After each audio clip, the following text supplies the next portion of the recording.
পুরো চারিদিকে মাছ, মাছের মাছ।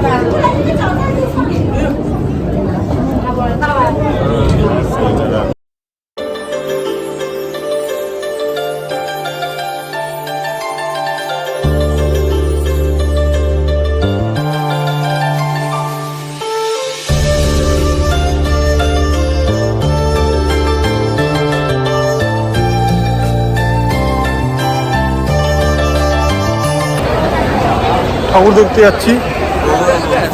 হ্যালো বন্ধুরা, আমরা এখন ঘুরে এসেছি বেজিং, সাংহাই দুর্গা পুজো দেখতে। দেখেছেন আপনারা কলকাতার মতোই দুর্গা পুজোর ভিড়, আর যত রাত বাড়ছে তত লোক বাড়ছে।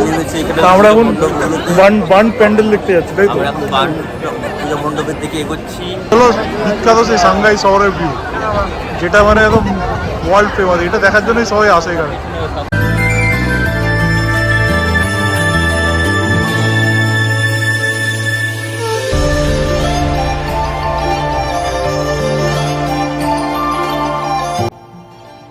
আগের ভিডিওতে তোমরা দেখলে আমরা কিভাবে উক্সি থেকে বুলেট ট্রেন করে সাংহাই গেলাম। তারপর সাংহাইতে বিভিন্ন জায়গায় ঘুরলাম, বিভিন্ন টাওয়ারে ভরা সাংহাই, হাই রাইজ দিয়ে ভরা ছিল পুরো। তো আমরা জিনমাও টাওয়ারে 88 ফ্লোরে গেছিলাম, সেখান থেকে পুরো শহরের একটা সুন্দর ভিউ পেলাম। তারপরের পর্বগুলো আজকের ব্লগে তোমরা দেখতে হবে। এরপর আমরা কোথায় গেছিলাম, কি কি দেখলাম, সেটা দেখার জন্য আজকে পুরো ভিডিওটা শেষ অবধি দেখো। আর যারা আগের ভিডিওটা এখনই দেখোনি, ওপরে আই বাটনের লিঙ্কটায় ক্লিক করে পুরো ভিডিওটা দেখে নিতে পারো। তো আমরা শুরু করলাম সাংহাই মেরিন অ্যাকোয়ারিয়াম দিয়ে। তো দেখি ব্যাপারটা কেমন। তো এখন আমরা যাচ্ছি হলো সাংহাই ওশেন অ্যাকোয়ারিয়াম। তো এটা পার হেড টিকিট হলো 160 RMB করে, মানে 1600 টাকা ইন্ডিয়ান রুপিস, অলমোস্ট 1600 কি 1700। বাট এখানে অনেক রকম আছে, সিল আছে, পেঙ্গুইন আছে, তো ওগুলো দেখার জন্য খুব এক্সাইটেড। চলো গিয়ে দেখি কীরকম কী দেখা যায়। এটা বেশ সুন্দর একটা মানে অভিজ্ঞতা হবে। তো এসে গেছে আমাদের অ্যাকোয়ারিয়ামের টিকিট। এবার আমরা যাব সাংহাই ওশেন অ্যাকোয়ারিয়াম। চলো, দারুণ একটা জিনিস এক্সপিরিয়েন্স হবে, গিয়ে দেখা। চলো, এখানে প্রচুর সফটওয়্যার দোকান আছে, মানে যারা এখান থেকে কিনে নিয়ে যাচ্ছে। সাইডটা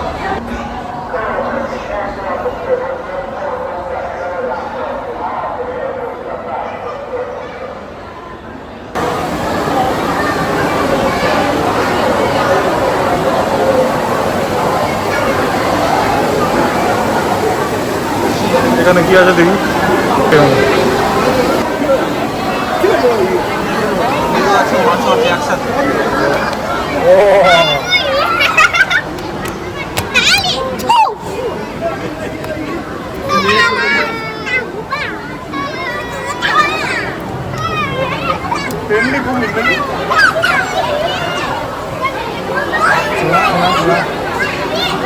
প্রচন্ড ফ্রেন্ডলি, বাচ্চাদের সাথে পোজ দিচ্ছে, চলে গেছে আবার। আর প্রচুর মাছও আছে এখানে,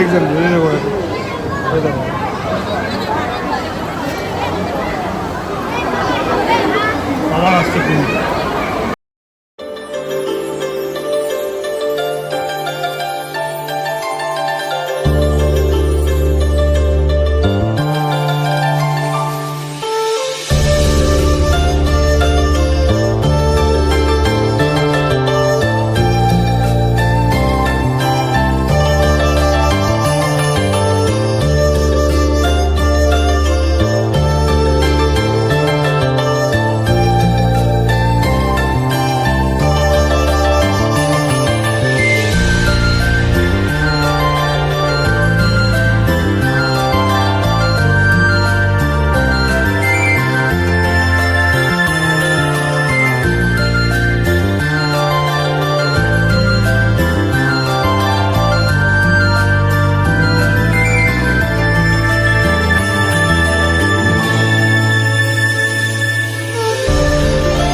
পুরো অ্যাম্বিয়েন্সটা কিন্তু দুর্দান্ত, পুরো অন্ধকার করে এখানে বেশ ফটো তুলছে লোকজন। এখানে একটা ভালো ফটো তোলা যাবে। আর বিভিন্ন রকম মাছ আছে।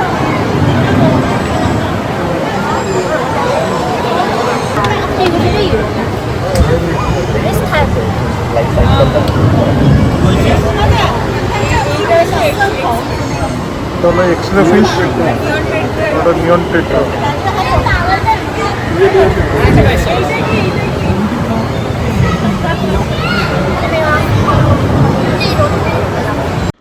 তো এখানে বিভিন্ন রঙিন ও রকমারি মাছের সম্ভার দেখতে পেলাম, যেগুলো নাম আগে শুনিনি, যেমন neon tetra, rummy nose tetra,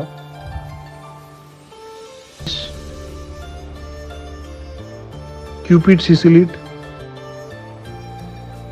black ghost নীল ফিশ,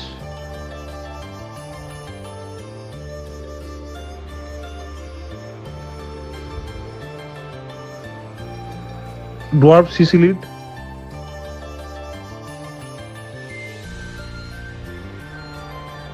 রেড মপ সামথিং এই মাছটা ছিল। এটা খুব সুন্দর দেখতে ছিল।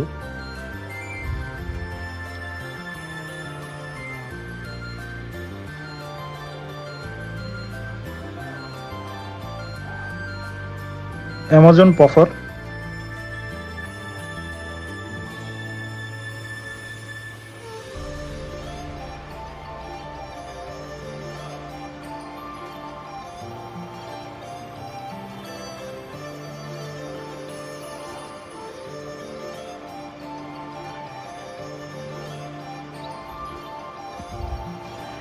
এছাড়াও অনেক কচ্ছপও ছিল,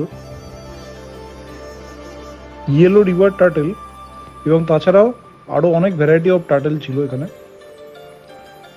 প্রত্যেকটাই বেশ সুন্দর। আর এই অ্যাকোয়ারিয়ামটায় পার্টিকুলারলি অনেকগুলো মাছই একসাথে ছিল, টার্টেলের সাথেই বিভিন্ন মাছ ছিল।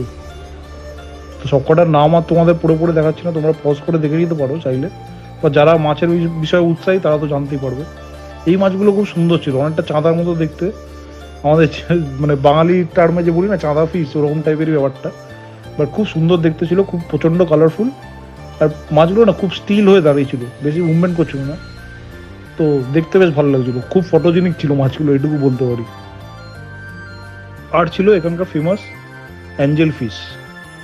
নট অনলি এখানকার, আমাদের ওখানেও অ্যাকোয়ারিয়ামের জন্য এই মাছটাকে খুব ব্যবহার করা হয়।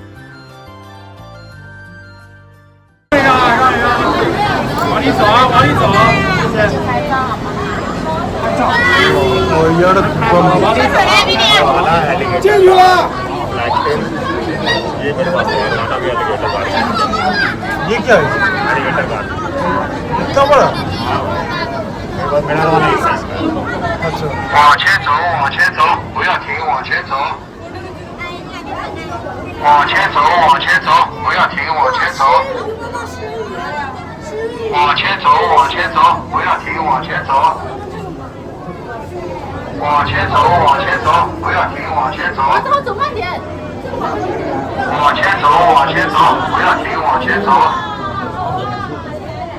往前走，往前走，不要停，往前走。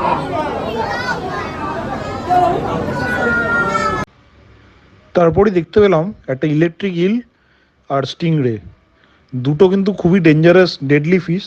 দুজনে কিন্তু শক দিয়ে মোটামুটি একদম প্যারালাইজ করে দিতে পারে। এখানে হাঁস কচ্ছপ সব ভাসছে, আর আমরা এর নিচে এসকালেটার, আমরা মানে তলা দিয়েই যাবো। এটা কিন্তু দারুণ। আমার একটা কুমিরও আছে মুখ বার করে। কী করে একই জলে হাঁস আর কুমির থাকে আমি জানি।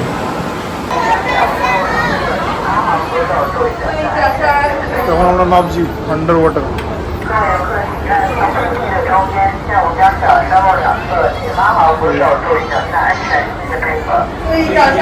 বিভিন্ন রকমের মাছ টার্টেল হিসেবে যাচ্ছে, অসাধারণ, জলের তলায় মনে হয়।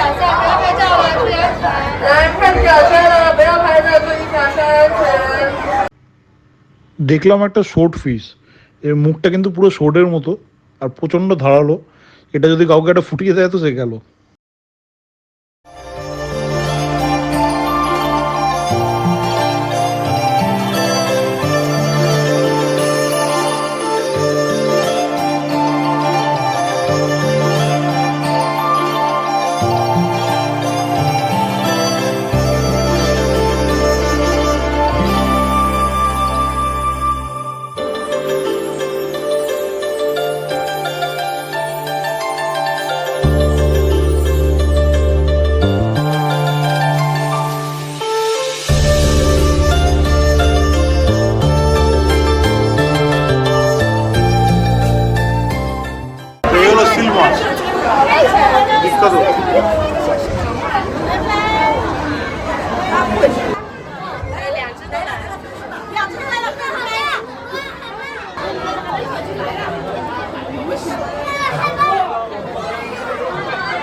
এরপরে জীবনে ফার্স্ট টাইম দেখলাম পেঙ্গুইন। প্রচণ্ড এক্সাইটেড ছিলাম পেঙ্গুইন দেখার জন্য। তো এখানে পুরো মানে বরফের ওয়েদার করে পুরো এনভায়রনমেন্টটা ওরমভাবে বানিয়েছিল, ভেতরে পুরো বরফ জমানোর প্রচণ্ড চিল করে রাখা ছিল যাতে ওদের সুটেবল হয়। আর ওরা পুরো সাঁতার কেটে বেড়াচ্ছিল বরফ থেকে লাফিয়ে জলে, দারুণ লাগছিল দেখতে। এই পেঙ্গুইন কত ভিডিও কত মুভিজে দেখেছি, খুব একটা মানে সামনে থেকে দেখার খুব ইচ্ছা ছিল, তো সেই শখটাও পূরণ হয়ে গেল এখানে এসে।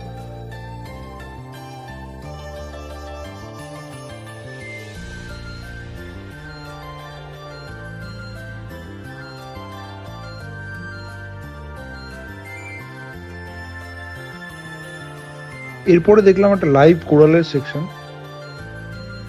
দারুণ কালারফুল ছিল আর মাছ দিয়ে ভরা ছিল। তারপরে দেখে নিলাম ফেদার ফিশ, পুরো পালকের মতো দেখতে মাছগুলো। আর একটা খুবই ইউনিক জিনিস দেখলাম যেটা হলো সি হর্স। এটা কিন্তু চট করে দেখা যায় না, এটাও কিন্তু খুব ফেমাস একটা মাছ। মাছের প্রজাতিতে এরকম ঘোড়ার মতো দেখতে মাছ কিন্তু দেখা যায় না, তো সি হর্স হলো তার মধ্যে অন্যতম।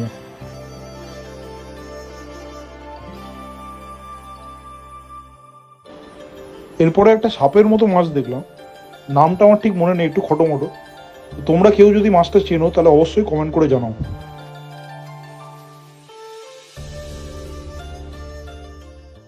这里还有一个，你看，哇，种水母啊！种水母啊，啊，这有个大水母。对，走，慢一点，慢一点。 এটা হলো জেলিফিশের ডিম, এটা বড় হচ্ছে, এটা ডিম। 450 টাকা।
চারিদিকে মাছ,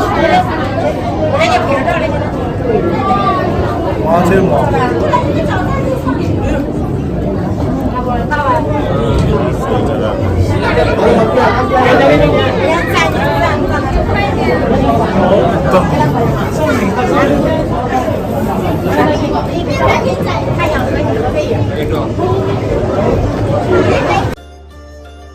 এরপরে দেখলাম একটা অতিকায় বিশাল সাইজের মাছ, যেন মনে হচ্ছে পুরো প্রাগৈতিহাসিক যুগ থেকে উঠে এসছে। মাছটাকে দেখেই ভয় লাগছিল। তারপর আমরা ঢুকে গেলাম লাস্ট সেকশন, যেটা হলো সমুদ্রের সবচেয়ে ভয়ঙ্কর প্রাণী শার্ক। তো এখানে একটা বিশালকায় স্টিংরেও ছিল, আরও অনেক বড় বড় মাছ ছিল, তার সাথে মেনলি ছিল শার্ক। আর শুধু এক ধরনের শার্ক নয়, বিভিন্ন ধরনের শার্ক। তার মধ্যে টাইগার শার্কটা হলো সবচেয়ে ভয়ঙ্কর প্রজাতি এদের, দেখেই ভয় লাগছিল, আর দাঁতগুলো দেখলে তো আরোই ভয় লাগছে।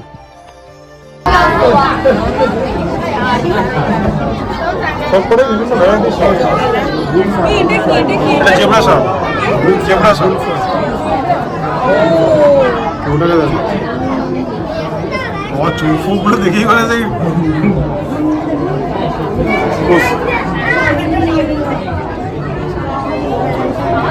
হায় হায়।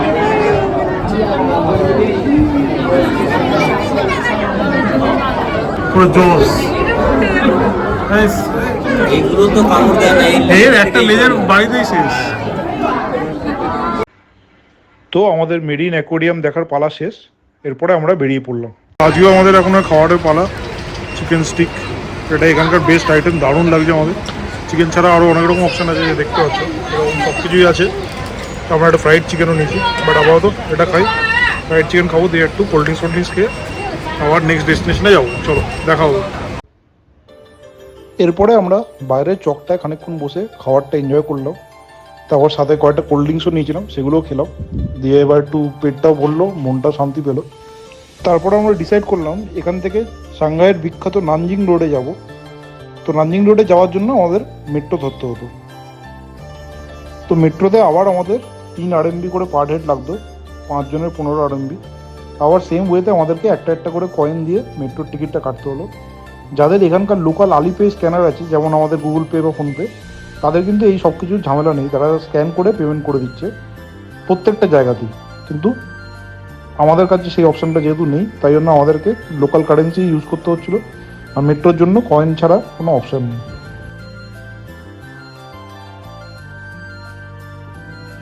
আমরা পৌঁছে গেলাম সাংহাইয়ের বিখ্যাত নানজিং স্ট্রিট। এই স্ট্রিটটি ওয়ার্ল্ডের সবচেয়ে বড় শপিং স্ট্রিট, আর প্রচণ্ড কালারফুল, প্রচণ্ড সুন্দর করে সাজানো এই স্ট্রিটটা, পুরো ভিড়ে ভিড়াক্কা। আর বিলবোর্ড চারিদিকে, বড় বড় ব্র্যান্ডের দোকান, famous international brand plus local Chinese brand, আর দোকানগুলো অসাধারণ সাজানো, প্রচণ্ড মানে সুন্দর এই স্ট্রিটটা ছিল। আর স্ট্রিটটা দেখে পুরো মনে পড়ছিল নিউ ইয়র্কের টাইম স্কোয়ারের কথা, তো দারুণ লাগছিল। তো আমরা নানজিং স্ট্রিটে ঘোরা শুরু করলাম। হলো নানজিং স্ট্রিট ইস্টে আমরা নামলাম। দুর্গা পুজোতে কলকাতা যেরকম অবস্থা সেরকম লোক। আজকে বুঝতে পারছি যে চায়নার পপুলেশন সত্যি বেশি। উসিতে যারা বুঝতে পারছো না, সাংহাইতে এই নানজিং স্ট্রিটে এসে বুঝতে পারছি প্রচুর লোক, প্রচুর দারুণ আর কালারফুল পুরো।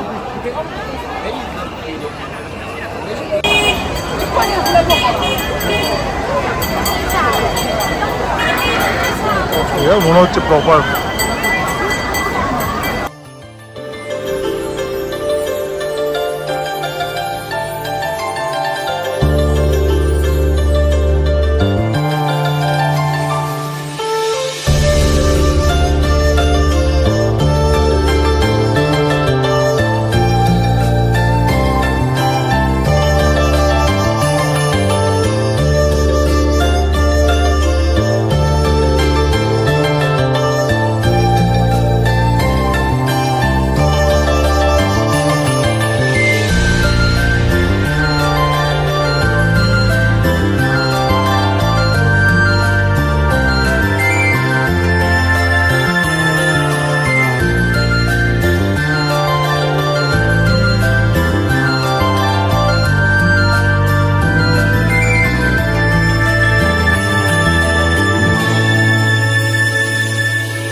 তো এখন নানজিং স্ট্রিট দিয়ে হাঁটছি, দারুণ লাগছে, পুরো ওই টাইম স্কোয়ার টাইপের ফিল আসছে, প্রচণ্ড কালারফুল,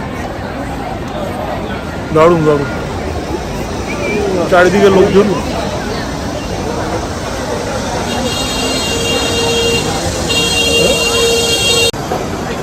তো আমরা এখন যাচ্ছি বান্ডের উদ্দেশ্যে, দ্য বান্ড, যেখান থেকে সাংহাইয়ের পুরো ভিউটা, ওই কালারফুল প্যানোরামিক ভিউটা পাওয়া যায়।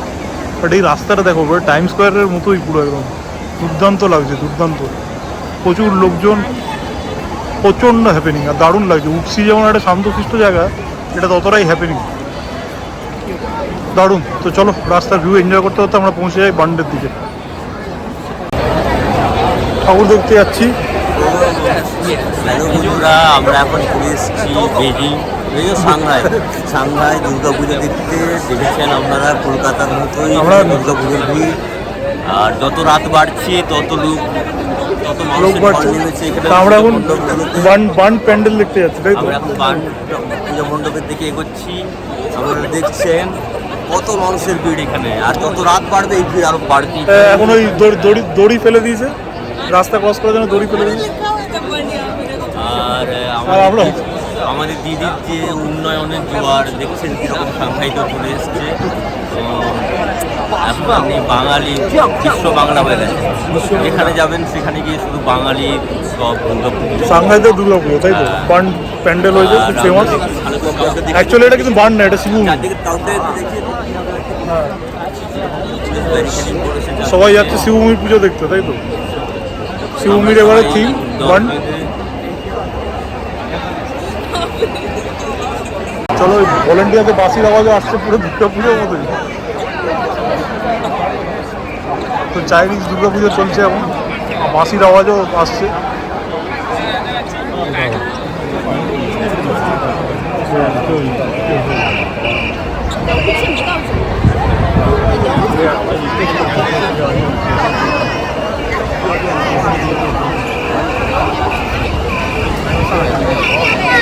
আরে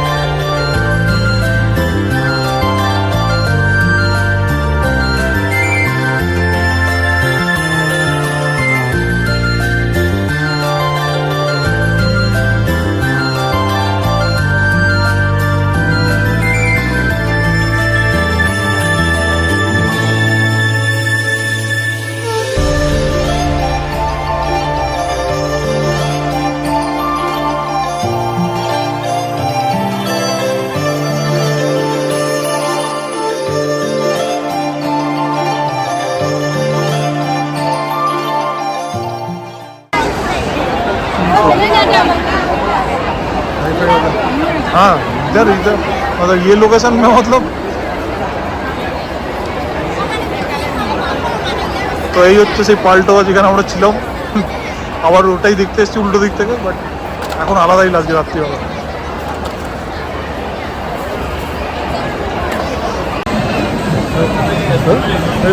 হ্যালো বন্ধুরা, আমি সাংঘাইতে এসেছিলাম, দুজন আমাদের ভারতীয় বন্ধুর সাথে দেখা হয়ে গেল। ইনি হচ্ছে সার্থক মিশ্রা উড়িষ্যা থেকে, ইনি হচ্ছে আমার বাঙালি বন্ধু অর্ণব রয়।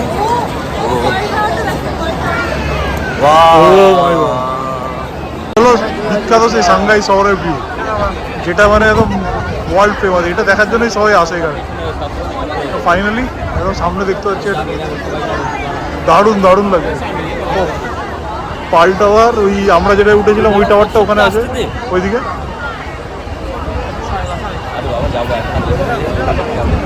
ভিউটা শুধু দেখো, dream dream dream come true.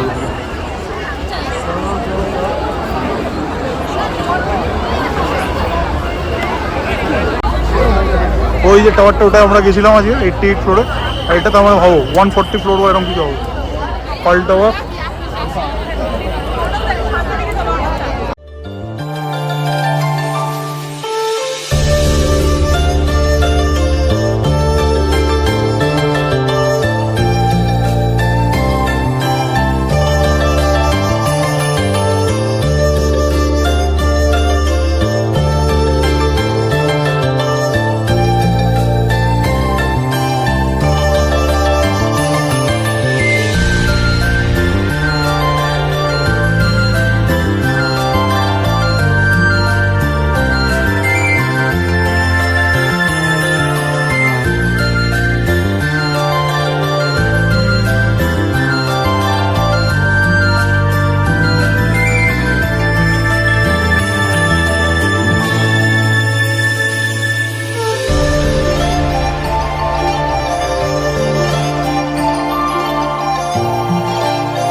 একদম আমার পিছনেই হলো একদম সাংঘাই বান্ড, এটাই এই হলো সাংঘাই পুরো টাওয়ার।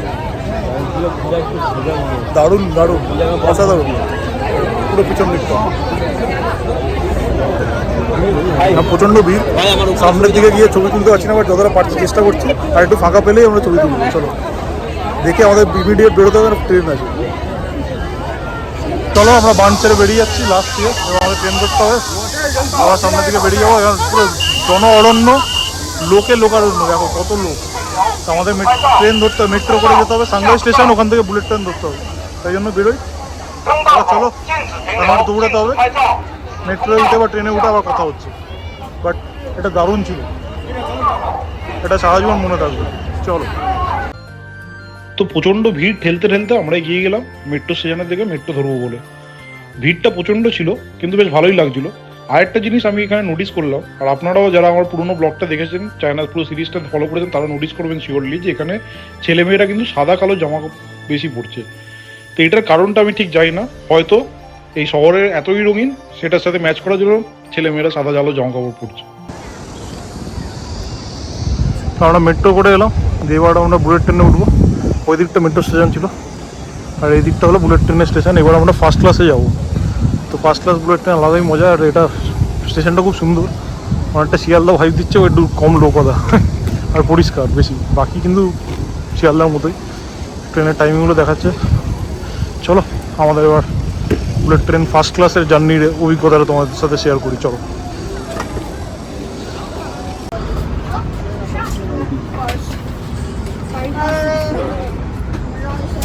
তো এটা হচ্ছে first class bullet train. Difference হলো প্রচণ্ড স্পেস, কমফোর্টেবল অনেক বেশি, এটাই ডিফারেন্স। এসিটাও খুব স্ট্রং।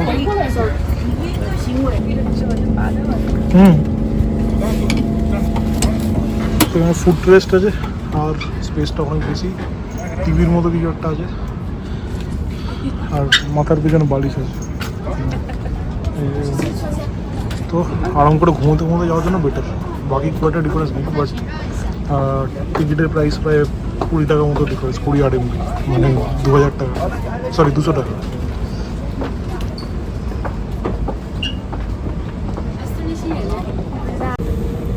তো উঠে গেছি বুলেট ট্রেনে, দারুণ দিনটা কাটলো, পারফেক্ট একদম। টাওয়ার, ঘোড়া, অ্যাকোয়ারিয়াম, বুলেট ট্রেন আর সাংহাই বান্ড সব কিছু নিয়ে একদম দারুণ পারফেক্ট দিন। তো এটাই ছিল আমাদের একদিনের ট্রিপ সাংহাইতে। এখন আমরা বুলেট ট্রেনে করে খুশি ফেরত যাবো, ওখান থেকে আবার ক্যাব করে হোটেল। তো রাস্তায় যদি কিছু ভালো ভিউ পাই দেখাচ্ছি, চলো। তারপরে গিয়ে এন্ড করছি। ভিডিওটা ভালো লাগে অবশ্যই কমেন্ট করে জানাও যে সাংহাইয়ের এই পুরো ট্রিপটা কেমন লাগলো। এরপরে আমরা উক্সিতে পৌঁছে ক্যাব ধরে আবার আমাদের হোটেলে চলে গেলাম। তো কেমন লাগলো তোমাদের সাংহাই ভ্রমণের এই দ্বিতীয় পর্বটি? আজকে পুরো ভিডিওটা যদি ভালো লেগে থাকে তো অবশ্যই কমেন্ট করে জানিও, আর যদি পারো তাহলে একটা লাইক করে দিও। তো পুরো চীনের এই পর্বটা তোমাদের কেমন লাগছে সেটাও বলো, আর যদি কিছু সাজেশন থাকে সেটাও তোমরা অবশ্যই জানিও। তো চ্যানেলটা ফলো করতে থাকো, আর যারা এখনও সাবস্ক্রাইব করোনি সাবস্ক্রাইব করে দাও, বেল আইকনটা টিপে দাও যাতে পরের ব্লগগুলো তোমরা দেখতে পাবো। চায়নার ভ্রমণের পর্ব প্রায় শেষের দিকেই এলো, আরও কয়েকটা বাকি আছে, তো সেগুলো তোমরা দেখতে পাবে যখন আসবে। চলো, keep rocking, keep eating, keep travelling. আবার দেখা হচ্ছে পরের পর্বে নতুন একটা কোনো জায়গা নিয়ে।